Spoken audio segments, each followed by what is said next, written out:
Alors, mes chéris, là, on a la suite de la vidéo de la sœur qui s'est retrouvée coincée dans les pays du Maghreb, pensant qu'elle partait en Europe.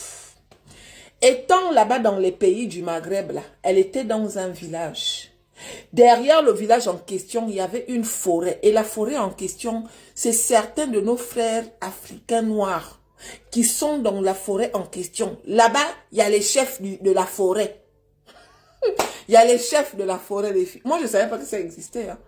Je ne savais pas que ça, là, ça existait. Donc, il y a les chefs de la forêt, là. Et dans les chefs de la forêt, là, il y en a qui ont 3 femmes. En tout cas, celui qui n'a pas beaucoup de femmes, là, il a au moins 2 femmes. Ils prennent nos sœurs en otage. Ça veut dire que quand tu arrives, il te prend comme femme. Tu lui fais des enfants. Et quand les gens viennent à gauche et à droite, là, tu mougous avec les gens, là, et c'est lui qui prend l'argent. Donc, la sœur a vécu ça. Parmi les gens qui venaient là, elle a eu quelqu'un avec qui ça a matché. Le gars en question et elle, ils parlaient souvent et tout. Et c'est comme ça que le gars lui dit que non, moi j'habite en ville. Si tu veux, parce que moi aussi j'ai le projet d'aller en Europe. Donc, si tu veux, tu viens me retrouver en ville. On va se battre ensemble et après on ira en Europe. Elle dit oui, moi ça me convient. Hein, parce que moi je ne suis pas quittée là-bas pour venir m'arrêter ici là. Hein? Un village bizarre et tout. Là où j'étais dans mon foyer là-bas, j'étais même mieux. J'étais mieux. Le gars lui dit que oui, il n'y a pas de problème. Viens me retrouver en ville. J'ai quand même un appartement et tout. Je peux bien t'héberger.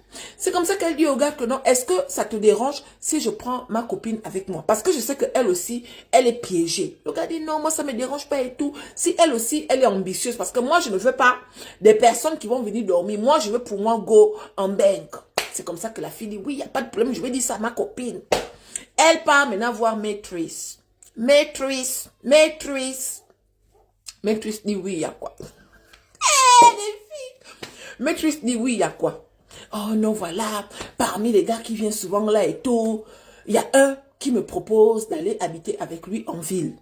Comme tu sais, moi, je veux aller en Europe. Maîtrise lui dit que, mais oui, moi aussi.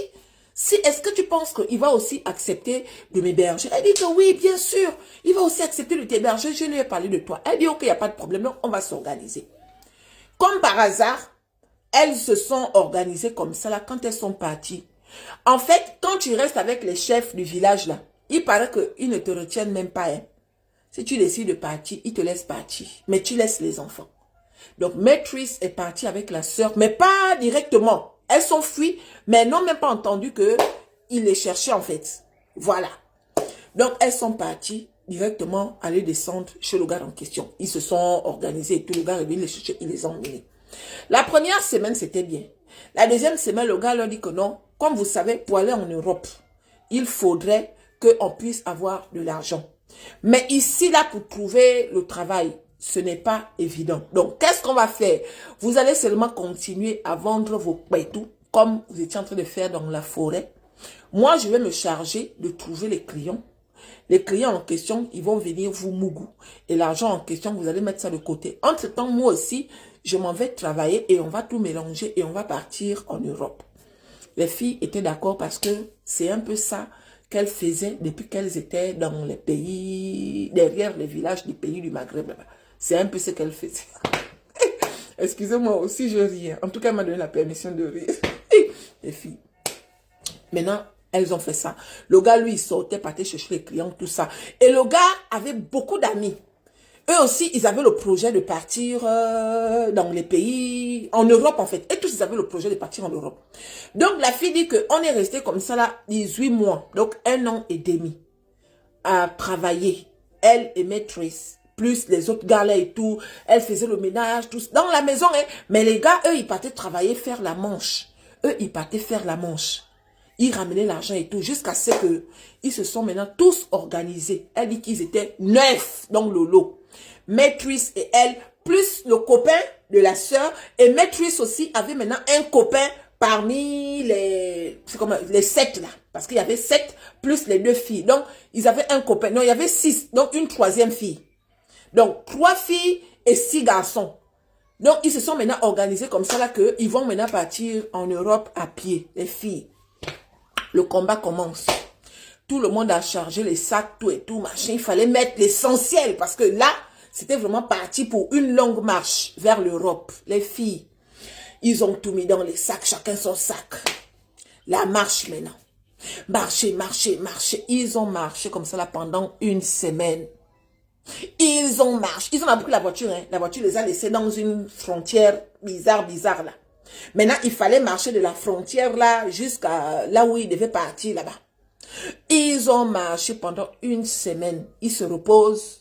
Peut-être 2 heures, ils dorment, ils se relèvent. Roup. Un jour, les filles. Un jour, ils arrivent dans un endroit là où on voyait déjà la barrière là-bas. On voyait la barrière au fond là-bas.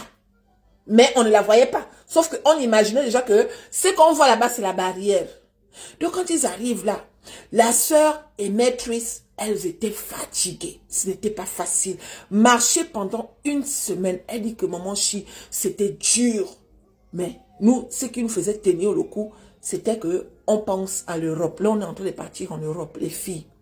Elles sont arrivées dans un endroit là, une forêt bizarre, là où il y avait l'eau qui descendait, une forêt bizarre.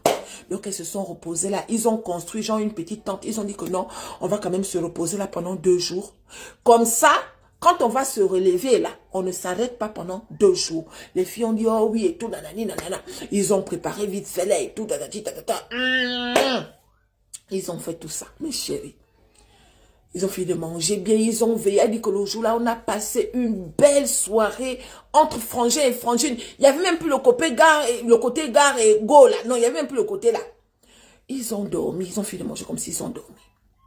Tout d'un coup, elle dit que quand j'ai dormi là, je me rappelle que j'ai dormi pendant peut-être 12 heures. 12 heures d'affilée. Maîtresse aussi. Et la sœur aussi. Louis vite. Louis Beat, la soeur s'appelait Louis, en tout cas, Louis, quelque chose, Louis Beat, Louis Vite ou Louis Beat, en tout cas, c'était le nom de la soeur. Quand elle se réveille comme ça, là, c'est d'abord la soeur qui se réveille. Elle est toujours là dans la forêt, elle est fatiguée, tout bien couverte et tout, nanani, nanana. Elle ouvre les yeux à gauche, elle ouvre les yeux à droite, elle est toujours dans la forêt, là. Tout d'un coup, elle entend les voix.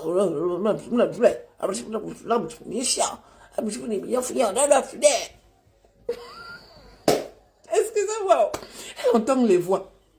C'est comme ça qu'elle réveille ses soeurs que... Les soeurs se réveillent comme ça là. Qu'est-ce qu'il y a? Elles se réveillent comme ça, les filles. Les gars ne sont plus là. Les gars ne sont plus là. Les gars sont partis. Non seulement les gars sont partis, mais les gars ont pris toutes leurs provisions. Toutes leurs provisions. Les gars les ont abandonnées dans la forêt. Les voix qu'elles entendaient là, c'était les voix... Il y avait les gens qui marchaient dans la forêt. C'était peut-être les Maghrébins. Hein. Elle dit qu'on entendait les voix, donc on est resté silencieuse comme ça là pendant au moins 30 minutes, en panique. Qu'est-ce qui s'est passé? Mes chéris. À un moment, elle s'élève. Ils sont où? Ils sont où? On va faire comment? On va commencer par où? Mes chéris. Voilà maintenant les filles, les trois obligées d'être soudées. Elles commencent la marche là. Marcher sans savoir là où elles vont. On va à gauche, on va à droite, on va devant, on va derrière. On commence par où? Tout d'un coup, elles entendent seulement la langue. Sauf qui peut, les filles. Sauf qui peut, le genre de sauf qui peut qui fait que si tu ne réussis pas à arriver là où on parle là, on va t'attraper. Les filles étaient maintenant de courir comme ça. Les filles étaient maintenant de courir comme ça là. Elles couraient, elles ne savaient pas où elles partaient. Mais Dieu merci, elles étaient toujours ensemble. Quand une veut tomber comme ça, on la tire. Courir. Elles se sont retrouvées où? Sur un arbre. Elles-mêmes, elles ne savent même pas comment elles ont fait pour se retrouver sur un arbre. Ça veut dire que pendant qu'elles couraient, il y avait un arbre devant elles. Elles ont couru comme ça, se retrouver sur un arbre. Elles entendaient maintenant les chiens en bas. Les chiens, on les a poursuivis comme ça. Les chiens sont partis s'arrêter où? Sous l'arbre, là où les filles étaient. Les filles, je vais vous faire la troisième partie. Sous l'arbre, elles étaient en haut là-bas, accrochées. Oh non, affaire d'Europe. Affaire d'Europe. Seigneur.